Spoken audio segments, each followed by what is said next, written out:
अस्सलामुअलैकुम। मैं हूं इकबाल जाफरी और लास्ट हमने एक इंटरव्यू किया था मॉन्टेसरी टीचर का, तो उसमें आप लोगों की काफ़ी पजीराई मिली। तो आज हम आए हैं एक सीनियर टीचर के का इंटरव्यू करने के लिए, मोहतरमा फरजाना मिर्ज़ा, जो इंग्लिश लिटरेचर में जिन्होंने मास्टर्स किया हुआ है और एक वसी तजर्बा है इनका स्कूलिंग में। अस्सलाम वालेकुम। वालेकुम अस्सलाम। तो आपसे पहला सवाल मेरा ये है कि आपकी एजुकेशन के हवाले से कुछ बताएं, कहाँ से स्टार्ट लिया, कैसे? जी, मेरी इब्तदाई तालीम यूके से स्टार्ट हुई। KG Montessori. मैंने समझे कि इंग्लिश जो है वो एज अ फर्स्ट लैंग्वेज वहाँ इंग्लैंड में सीखी, उसी फॉरेन एक्सेंट में, और उसका मुझे बड़ा सारी जिंदगी बड़ा एक एज रहा, एक फायदा रहा कि I was accepted everywhere I went. फिर लकीली मेरे फादर दरअसल नेशनल बैंक ऑफ पाकिस्तान में सीनियर वाइस प्रेसिडेंट थे, उनकी पोस्टिंग यूके हुई। उसके बाद कोई after 2 years he was posted in Paris, वहाँ सेटअप करनी थी नेशनल बैंक की ब्रांच। तो लकीली फिर मुझे वहाँ की भी एजुकेशन का एक्सपीरियंस हुआ। फ्रेंच मैंने डायरेक्टली वहाँ के स्कूल से सीखी और क्लास 2-3 तक मैंने वहाँ तालीम हासिल की फ्रांस के स्कूल्स में। फिर we were transferred back to Pakistan.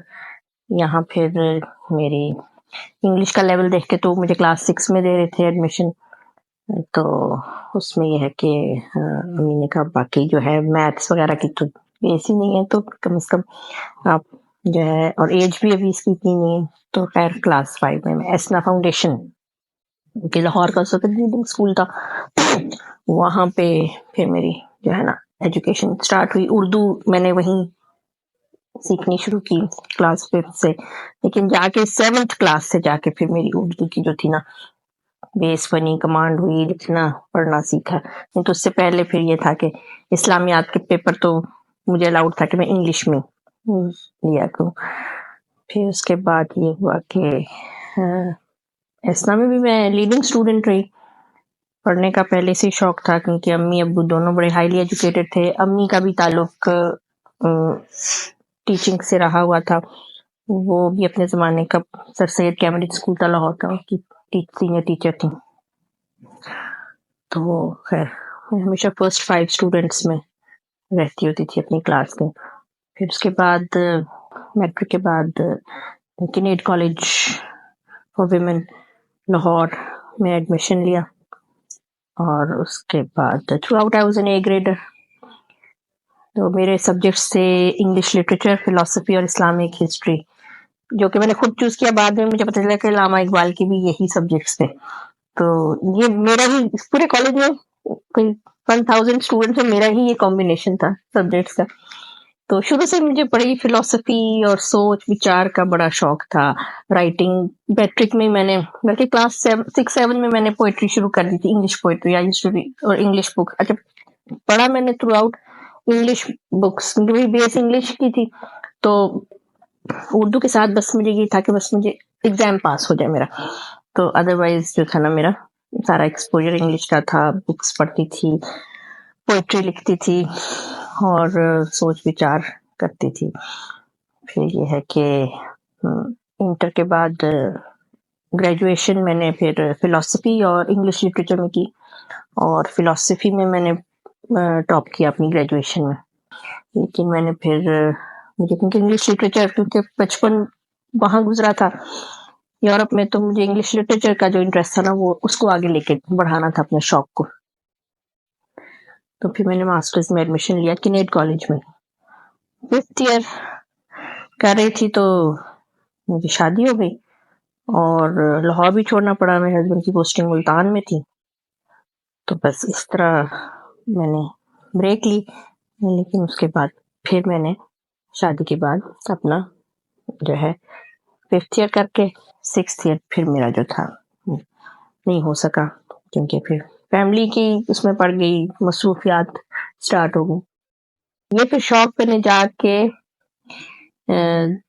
Karachi फिर हम आए हैं 97 में।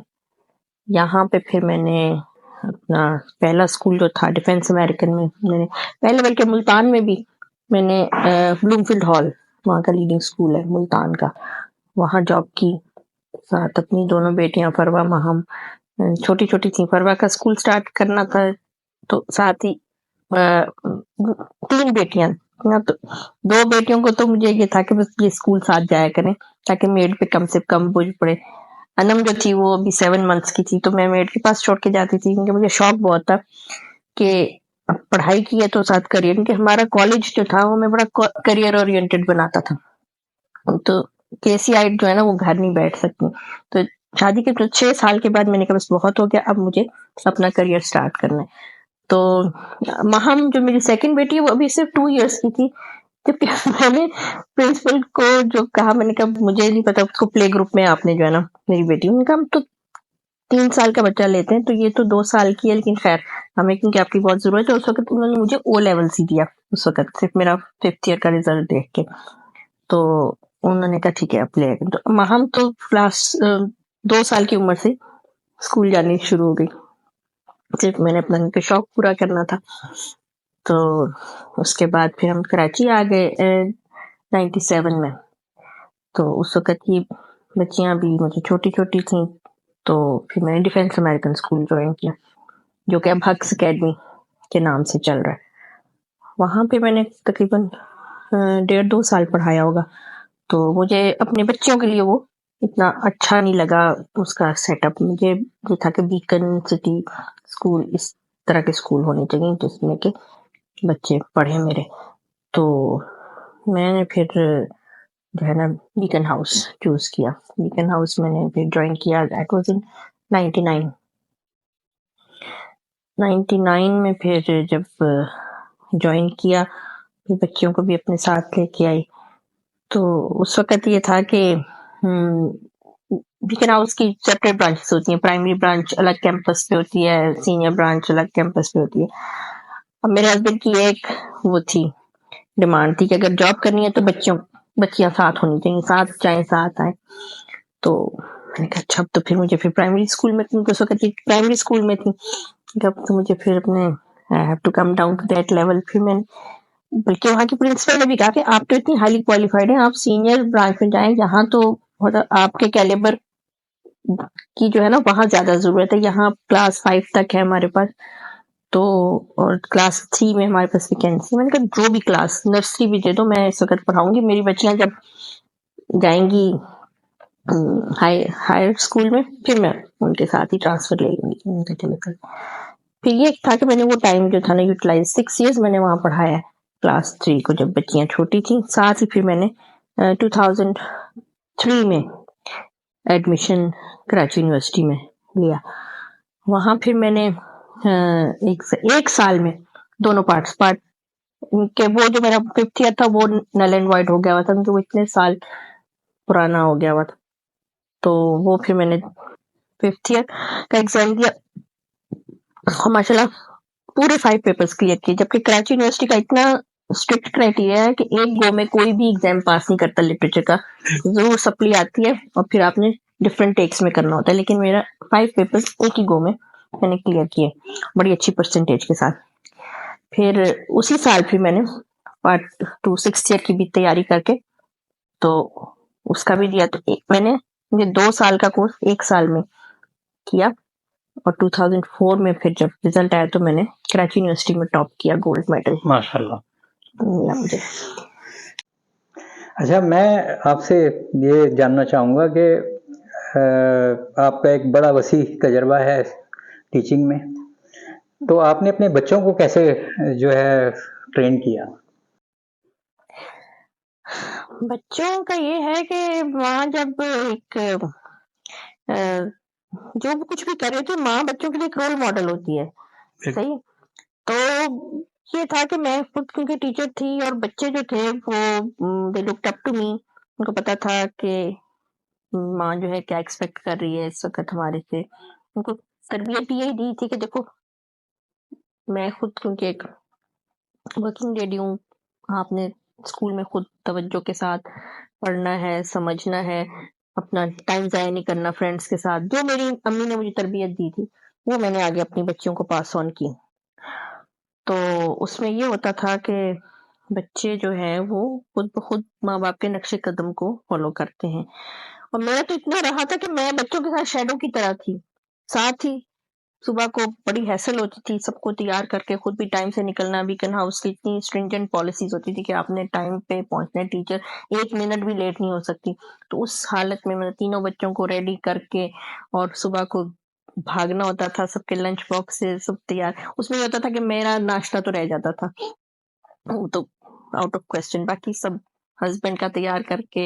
और मेरी गुड लक ये थी कि मेरी अम्मी मेरे साथ रहती थी, तो उनकी मुझे बड़ी सपोर्ट थी कि घर को मेड्स को वो मैनेज करती थी और मुझे ये होता था कि मैंने बच्चों को स्कूल पहुंचाना है, खुद वहां जॉब करनी है और होम टाइम पे उनको साथ ही लेके आना है। उसमें ये हुआ कि मुझे अपने करियर से ज्यादा अपने बच्चों की जो थी ना ग्रोथ और एजुकेशनल और डेवलपमेंट और इंटेलेक्चुअल डेवलपमेंट, उसका मुझे ज्यादा होता था फिक्र।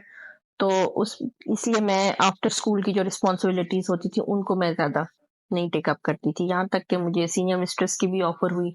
मैंने कहा नहीं, उस तरह फिर मेरे बच्चे तो 5 बजे तक यहीं पे लटके रहेंगे। नहीं, हर चीज में मैंने अपने बच्चों को प्रायोरिटाइज किया। तो जॉब भी अगर की है तो फोकस मेरा बच्चों पे होता था। और जब थक भी गई थी जॉब से, तो ये था कि जब तीसरी बेटी भी यहाँ से जब पास आउट होगी तो फिर मैं जो है ना यहाँ से फारिग होंगी। तो स्कूल वाले मुझे छोड़ते नहीं थे। प्रिंसिपल हर साल ये, मैं अगर रेजिग्नेशन लेके भी जाती थी तो कहती थी अभी तुम्हारी जो है ना एक बच्ची है तुम्हारे पास, जब ये कर लेगी तो तब तुम दे देना रेजिग्नेशन। और आप यकीन करें, जब मेरी तीसरी बेटी अनम ने जब वहां से पास आउट किया वो लेवल्स, तो मैं प्रिंसिपल इंग्लैंड गई हुई थी उस वक्त छुट्टियों पे, तो मैं चुप करके जाके और उनके सेक्रेटरी को रेजिग्नेशन दे के आई, क्योंकि जब भी मैंने उससे पहले देने की कोशिश की मेरा रिजेक्ट ही होता था। वो कहते थे आपको नहीं छोड़ सकते हम। मैंने फिर जॉब 2012 में छोड़ी, वो इसलिए कि मेरी बेटियां, क्योंकि एक साथ ही इनका जो है ना साथ ही एक एक दो दो साल के गैप है इनके। तो जब इन्होंने समझे कोई ए लेवल करी थी, कोई यूनिवर्सिटी एंटर हुई, तो यूनिवर्सिटी लाइफ तकरीबन इनकी साथ साथ ही स्टार्ट हुई। तो उसमें मैंने ये सोचा कि नाउ इज द टाइम। पहले तो मैं साथ लेके जाती थी, साथ लेके आती थी, अब ये तीनों डिफरेंट मंजिलों पे जा रही हैं, डिफरेंट यूनिवर्सिटीज हैं, डिफरेंट प्रोफेशनल डिग्रीज कर रही हैं। किसी के जाने का टाइम होता था तो किसी के आने का, क्योंकि यूनिवर्सिटी का कोई फिक्स टाइम नहीं होता। और डिफरेंट पार्ट्स ऑफ कराची, कोई सदर जा रही है तो कोई तीन तलवार पे है, तो किसी का वो फास्ट कहाँ पे है, वो पता है फास्ट उधर स्टील टाउन के करीब है। तो मुझे ये था कि अगर मैं जॉब करूंगी, मैं भी एग्जॉस्टेड होंगी, तो मैं अपने बच्चों की इस टाइम पे इनकी, बच्चा जब छोटा होता है तो फिजिकल डेवलपमेंट का टाइम होता है और मेंटल, ये जो टाइम होता है इसमें इमोशनल डेवलपमेंट हो रही होती है बच्चे की। बड़ी एक नाजुक स्टेज होती है बच्चे की, उसको अभी जो है ना एक गाइडेंस की जरूरत, एक फ्रेंड चाहिए होता है। और वो माँ से बेहतर बेटियों की कोई फ्रेंड नहीं हो सकती कि जिससे वो अपना सारे सीक्रेट्स शेयर करें फ्रेंड बन के। That's what my mother did with me. तो मैंने समझो अपनी माँ को फॉलो किया। मैं तो ओनली चाइल्ड थी, तो अम्मी ने जो था जॉब वॉब छोड़ के मेरे पे फोकस किया और मुझे बनाया मेरी माँ ने, जो कुछ मैं आज हूँ। फिर मैंने तीनों बेटियों को उसी तरीके से ब्रॉट अप की जैसे मेरी माँ ने अपनी इकलौती बेटी की परवरिश की। तो मुझे फख्र है इस बात का कि मैं जिस तरह उनको देखना चाहती थी आज मैं उनको उसी मुकाम पे देख रही हूँ। और इसमें सारी मेरी स्ट्रगल, मेरी एफर्ट है कि मैं उनको उनके साथ साइड की तरह उनके साथ साथ रही हूँ। और मेरा ये होता था कि रात में हर के कमरे में जाके उनके साथ बैठ के उनकी सारी दिन की बातें डिस्कस करनी, उनसे उनका आउटलेट, क्योंकि बच्चे को आउटलेट चाहिए होता है। अगर उसको माँ बाप दोनों बिजी होंगे, वो आउटलेट नहीं कर सकेगा, वो अपना हाल किसी को नहीं बताएगा, वो गलत दोस्त बना लेगा, वो फिर कुछ भी कर सकता है। लेकिन एक माँ का जो किरदार होता है ना, उसने एक फ्रेंड बनना होता है अपने बच्चों के लिए। उनको जहाँ गाइडेंस की जरूरत है गाइडेंस देनी है, जहाँ सपोर्ट, इमोशनल सपोर्ट चाहिए, जहाँ कोई भी किसी किस्म की हेल्प, कोई कोर्स में किसी में प्रॉब्लम आ रही, किसी टीचर के साथ प्रॉब्लम आ रही, किसी फ्रेंड, वो सारा फिर जो था ना मैंने बच्चों को साथ-साथ गाइडेंस की, मेंटोरिंग की, इवन उनके प्रोफेशनल जो डिग्रीज़ की चॉइस थी कि किसने क्या बनना है, सब मैंने इनको गाइड किया कि किसमें कौन-सी कैपेबिलिटी और ये किस फील्ड में आगे जा सकती है। बड़ी बेटी मेरी फरवा जो थी, उसका मैंने देख लिया था एज़ अ टीचर, क्योंकि मैं टीचर थी, मैं अपने बच्चों को कंपेयर कर सकती थी अपने बाकी स्टूडेंट्स को आगे रख के मुझे। तो मैंने देखा कि ये एकेडमिक्स से ज़्यादा इसका आर्ट बहुत अच्छा है। She is very expressive in art. मैंने इसको फिर आर्ट वाली फील्ड चूज़ कराई और उसमें फिर ये फैशन डिज़ाइनिंग में गई। माशाल्लाह इसने बहुत अच्छा वहाँ पे परफॉर्म किया। और दूसरी वाली जो थी माहम, उसको मैंने देखा कि ये एक हरफन मौला है, इसको साइंस में डालोगे तो ये साइंस में एक्सेल करेगी, इसको कॉमर्स में डालोगे तो उसमें एक्सेल करेगी। तो मेरा फादर क्योंकि बैंकर थे, तो मेरा एक ड्रीम था कि मेरा बेटा अगर होता तो मैं उसको बैंकर बनाती। तो फिर महम को मैंने देख लिया था कि ये वाहिद बच्ची है जो मेरा ड्रीम पूरा करेगी। मैंने इसको फिर, हालांकि साइंस में बहुत अच्छी थी, लेकिन मैं उसको कॉमर्स साइड दिलवाई, इकोनॉमिक्स एंड मैथ्स एंड उस फील्ड में फिर इसने ये किया, IBA से BBA किया इसने, फिर उसके बाद मास्टर्स किया UK से, और ये अब माशाल्लाह पार्को में बड़ी अच्छी पोजीशन पे जॉब कर रही है। तीसरी वाली को मैंने देखा था कि वो जो है वो उसका कंप्यूटर्स में बचपन से बिल्कुल अभी स्कूल भी नहीं जाती थी तो उसको कंप्यूटर्स और टेक्नोलॉजी का बड़ा शौक था। तो उसको मैंने तब से ही फैसला किया था कि इसको मैंने कंप्यूटर साइंसेज में डालना है, क्योंकि ज्यादा लंबे एसेस लिखना और वो उसके लिए बड़ा मुश्किल होता था, थक जाती थी, कमजोर सी भी थी। मैंने कहा इसको डिजिटल में डालूंगी तो उसमें ये एक्सेल करेगी।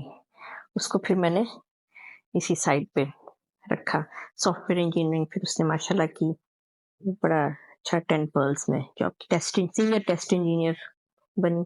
वहां से फिर अब वो UK मास्टर्स करने गई। तो मैंने समझो अपनी बेटियों को जो उनके लिए ड्रीम किया था ना, तो आज वो उस लेवल पे मुझे उसी जो है ना मेरा ड्रीम कम ट्रू हुआ है। और मैं फील करती हूँ कि मैंने बहुत अच्छा किया, जहाँ करियर को खत्म करना था किया, और अपनी बेटियों पे फोकस करके आज वो जो कुछ है उसमें मेरी स्ट्रगल, मेरी एफर्ट, मेरी मेंटरिंग बहुत शामिल है। और अभी भी मैं उनके साथ साई की तरह हूँ, चाहे वो मैरिड है या अनमैरिड है, मैं उनके साथ, मेरी जिंदगी उनके साथ ही चल रही है। बिल्कुल।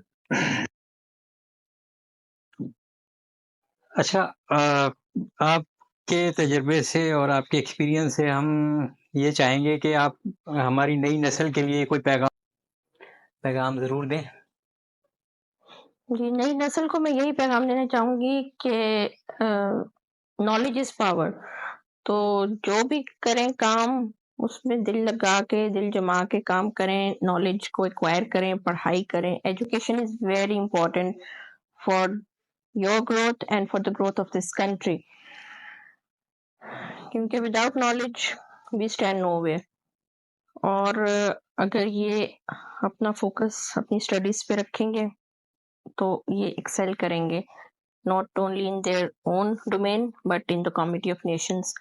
और हमारे मुल्क का वकार बुलंद होगा। और मुझे बहुत उम्मीद है अपनी नई नस्ल से। हमारे यहाँ सिर्फ अपॉर्चुनिटीज नहीं है उनको एब्जॉर्ब करने के लिए, अदरवाइज मैं कहती हूँ इंटेलेक्चुअली हम लोग बहुत एक बहसियत नेशन, हमारे बच्चे जो हैं बहुत इंटेलिजेंट हैं। और ये डॉक्टर्स, हमारे Pakistani doctors are the best doctors in the world, इनकी इतनी डिमांड है। Engineers are the best engineers, और भी जितने भी डोमेन्स ऑफ लाइफ हैं प्रोफेशनल्स। हमारी ये जो सिस्टम है OA लेवल सिस्टम, ये है तो वहां से आया है, लेकिन यहाँ के बच्चे, हमारे बच्चे इतना अच्छा उसको करते हैं, और टीचर्स भी इतनी मेंटोरिंग, फिर ट्यूशंस के साथ ये लोग इस तरह A ग्रेड्स लेते हैं कि वो गोरे भी हैरान है, क्योंकि उनके यहाँ तो BC से ज्यादा ग्रेड आता ही नहीं है, क्योंकि वो वहाँ इतना प्रेशर नहीं डालते स्टडीज का। लेकिन हमारे यहाँ माँ बाप, teachers, tuition teachers, peer pressure इतनी, और यूनिवर्सिटीज का प्रेशर इतना ज्यादा होता है कि हमारा बच्चा जो होता है ना, वो ये सारा जो है ना प्रेशर सह के, तो वो बहुत ज्यादा माशाल्लाह अच्छी तरह उभरते हैं। और मैंने अपनी बेटी को देखा, हम जब यूके गई है तो माशाल्लाह डिफरेंट नेशनैलिटीज़ के लोग होते हैं। तो हमारे जो बच्चे ओए लेवल्स के स्टूडेंट्स हैं बीकन सिटी के, ये वहाँ जाके एक्सेल करते हैं। एक तो हमें लैंग्वेज का मसला नहीं होता, हम क्योंकि शुरू से बच्चा ओ लेवल सिस्टम में पढ़ रहा होता है, एक्सेंट भी वही होती है। वहाँ जाके उनको ना लैंग्वेज प्रॉब्लम होती है, जबकि चाइनीज़ का इतना सुनते हैं जी वो चाइनीज़ देखो अपनी नेशनल लैंग्वेज में पढ़ाई करते हैं, तो कितना एक्सेल करें। वो जब यूके जाते हैं उनको पहले 6 मंथ्स इंग्लिश सीखनी पड़ती है। हमारे बच्चों को ये एज है कि उनको इंग्लिश आती है, वो गोरे के साथ बिल्कुल उन्हीं की लैंग्वेज में कम्युनिकेट करते हैं और वो बड़े इम्प्रेस होते हैं वो लोग कि ये पाकिस्तानीज़ जो हैं, इट इज़ द ओनली ने इवन इंडिया जो है, उनकी बहुत अच्छी उनका एजुकेशनल लेवल है, लेकिन उन्होंने तो ओए लेवल्स को राइज ही नहीं होने दिया। उन्होंने अपना सिस्टम इतना स्ट्रॉन्ग किया है, तो वो बच्चे जो हैं, वो तो ठीक है उनके उनके सिस्टम से पढ़ के आते हैं, लेकिन ये ओए लेवल क्योंकि अंग्रेज़ों का ही सिस्टम है, तो ये उस सोसाइटी में जाके बहुत अच्छी तरह एब्ज़ॉर्ब होते हैं हमारे बच्चे और लीड करते हैं। तो मुझे अपनी कौम से, अपने बच्चों से बहुत उम्मीद है कि अगर ये अपनी अ, इंटेलेक्चुअल एबिलिटीज़ को राइट डायरेक्शन में फ़ोकस करें, तो we can emerge as a very victorious nation इंशाल्लाह। बहुत शुक्रिया, आपने हमें वक़्त दिया। इंशाल्लाह आपसे फिर राब्ता करेंगे ज़रूर। और बहुत खुशी हुई आपसे मिलके। इसी के साथ खुदा हाफ़िज़। Thanks for watching.